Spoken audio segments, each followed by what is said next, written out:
Hi everyone, this is IngenuityBooks and we're making a podcast series to talk to you guys about our journey and our process through the Young Enterprise Company programme. So podcast is going to be in the style of a Q&A discussion. First we're going to introduce ourselves and our role in the company.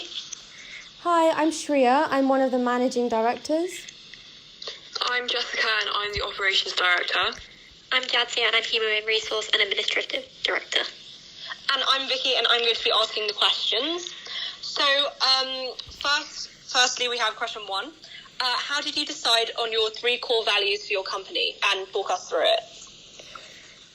So our 3 core values within our company are authenticity, literacy and inclusivity. And these are all values that we really believe in and we hope to push through our books. So authenticity, we reflect this because the book was all written by our group and it's all hand-drawn and we've really put a lot of effort into it. And all of the stories that we tell were based upon stories that we've had with conversations we've had with people from those cultures, so it's really authentic and another one of our values is literacy, and we've enhanced this by including a glossary. So in our book we have slightly more challenging vocabulary and we have definitions of it at the back. So this is aimed to increase the children's word bank because when we were researching prior to making our book, we found out that over decades, the literacy levels, so the hardness of children reading has gone down significantly, and we wanted to tackle this by including a glossary. And we've also made it really fun by including some phrases from other languages, which is kind of interactive because the children can kind of try and pronounce it and learn new things. So I'll talk about inclusivity. Our book is just generally quite inclusive. We try to explore lots of different cultures in it, and there's a boy and a girl character, which allows different children to connect with the different characters.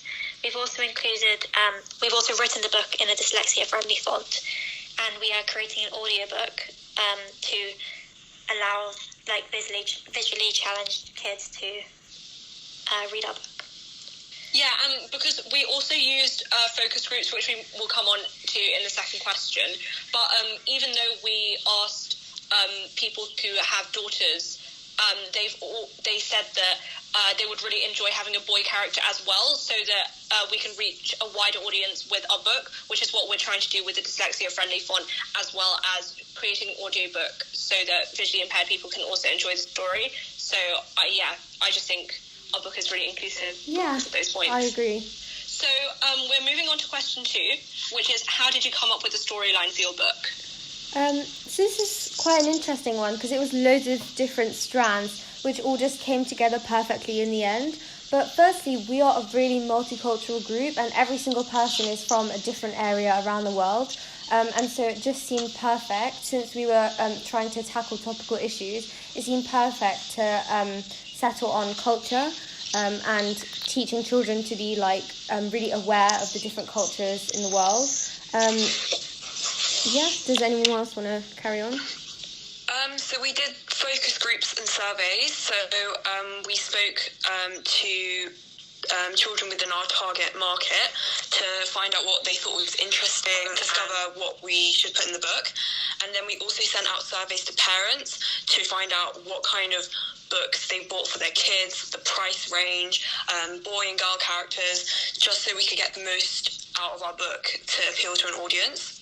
Yeah, and we really wanted to have a really fun and adventurous book, so we introduced a villain character so that our children, the children in our story, could go and be heroes and sort of inspire the children reading our book.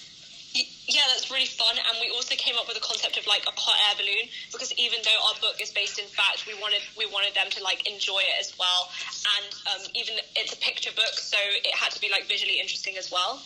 Yeah, I think we've covered that really well, and we're really proud of the storyline. And something else which we're going to come on to is how we're creating new books with different storylines with the same ethos of having a really fun and thrilling adventure. Exactly, and even though it's a book about, like, we're kind of pushing a social message. Like, at the end of the day, the kids have to connect with the storyline. So, we're just really proud of that.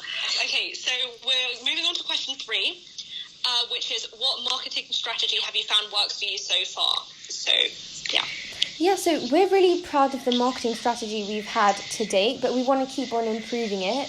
But something that really pushed us and gave us a boost was at the regional finals. We actually won the Best Marketing Award.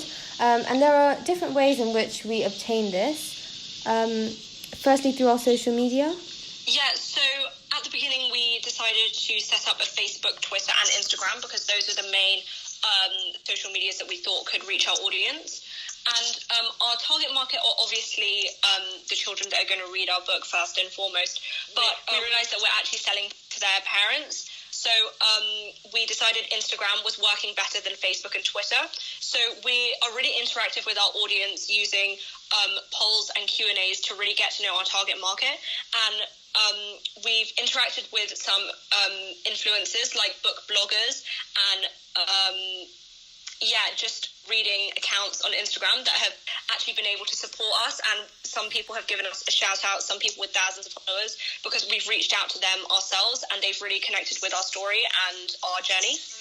So through our Instagram and our social media pages, we've actually generated a lot of sales. So we've included the link to our to our website and YE Marketplace on all of our social medias, and people interact with it a lot. And we've driven most of our sales have been driven through YE Marketplace and our digital presence, and that even led us winning second place on the springtime competition on YE Marketplace. Yeah, so our website contains a lot more information about our book and like our core values. We've also included multiple additional pages such as Meet the Team and testimonials, so that we have more interactivity with our audience. Yeah, I really think that was a good move on our part because, for example, our Meet the Team page, it allows our customers to get slightly closer with us and actually understand who we are and the message we want to promote and the lessons we want to teach as well. We also have a YouTube channel in which we are currently working on promotional videos. So a teaser for the official promotional video is currently in production, and we're going to release that on YouTube. And soon we're also going to have a full video, and we're also going to use that as a mode to put out videos about new creations in the future, which will be a really exciting way to interact with our audience. Moving on to question 4. What have been the positives and negatives about the Young Enterprise experience so far? One of the negatives we faced was some publishing issues. So we had produced our book and we've written it and we were really excited about it. And we went to go and place our order. And I called them and asked why the order wasn't going through. And it turns out there was a glitch in their system, which had allowed us to place the order in the first place, which means that they weren't actually able to publish our book. That led to quite a lot of stress, and we had to immediately find a new printing place. And once we did find that and we placed our order, we got sent the proof, and we were not happy with the quality of the proof. And so we had a lot of discussions with the printing on how to improve the quality, which led to a long delay in production. But I think we're all very happy with the final product. And it was sort of worth it. Yeah, the final product looks amazing. Yeah, sorry, go on. I can definitely say that positives outweigh the negatives of this experience for sure. The 100%. Negatives were just a small delay in our production, but we've learned so much from the process, such as we've learned so many skills, we've improved as business women, and some of the positives I've experienced is it's really enhanced my social skills. I've been speaking to a lot of people I wouldn't normally speak to, and that really made me a more confident person and made me more comfortable and made me gain skills for the workplace. As well as that, something which was really interesting to me was working with my friends. And so on one hand, that's a really great experience to have with your friends. But I really learned how to keep it professional and there's a really fine line between professional and friend. And I think I learned how to go about that in this experience? Yeah, I can definitely say for me, the positives have definitely also been interacting with new people and being kind of forced out of my comfort zone, being forced to speak to customers that I would never interact with in my day-to-day life, and making sure that I speak to as many people as possible so that to promote our book, and also public speaking, especially at the local final. Some people had to give up speeches about their product, and that really pushed lots of people. I know from my personal experience that we had a trade day at Brent Cross, and like even 2 months ago, I would not have been able to speak to the public, and I was on the market floor and handing out flyers, which was really great. Yeah, for how many hours? 6. Yeah, so we've all had to work at the shop, on the shop floor, like trying to speak to people and also dealing with the rejection of the public, which is something that's really important to learn about when we're doing kind of sales. But even though that may have seemed like a negative at the time, it's actually a positive when you're looking back on it and you're just developing your social skills. Another thing I've learned is I've learned how to deal with criticism, because for sure our book wasn't perfect at the beginning. There's always been something that we can change, something that we could make a little bit better, and especially through our focus groups, our surveys, and just assessing each other, just assessing teammates. I've learned how to take criticism and make myself and make our product better instead of kind of being hung over criticism. Well said, that's very good. Right, I think we're going to move on to question 5 now. So, question 5 is, what are your plans for the future? So currently and in the future, something that which we really want to drive is the ethos about tackling the issue of sustainability. So we really care about this, and so we are going to try and, which a colleague will speak about after, but we are going to try and encompass this in our second book. However, something which we've already done is the fact that our first book, The Mission of the Flags, is made from responsibly sourced timber. So each page is printed on FSC accredited paper, which is sourced from renewable and sustainable sources. And this is something we're really proud of, and we plan to continue this printing style in the future with our next books. So just to recap, we have a series called The Adventures of Alfie and Amelia. Our first book to do with culture is The Mission of the Flags. But we're also working on our second book, which my colleague will speak about now. Yeah, so for the second book in our series, we haven't quite decided on a title, but we've decided on a plot. And the plot, a summary of the plot goes a broadcast which says that a villain is trying to destroy the planet, and that you need to visit these 4 places around the world to save the environment. And Alfie and Amelia decided they're going to be the heroes and they're going to try and save the planet. So Alfie and Amelia get in their hot air balloon and they try to tackle 4 issues around the globe, which are deforestation, plastic in the oceans, pollution, and the melting of the ice caps.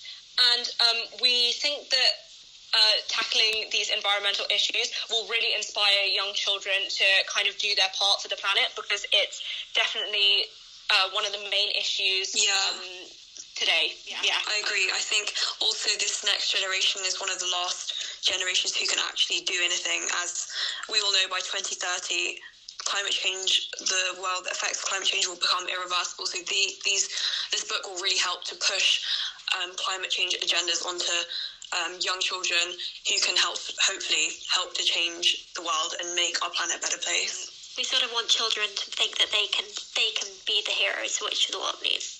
Yeah, definitely. And so that's also encompassing one of our core values, inclusivity.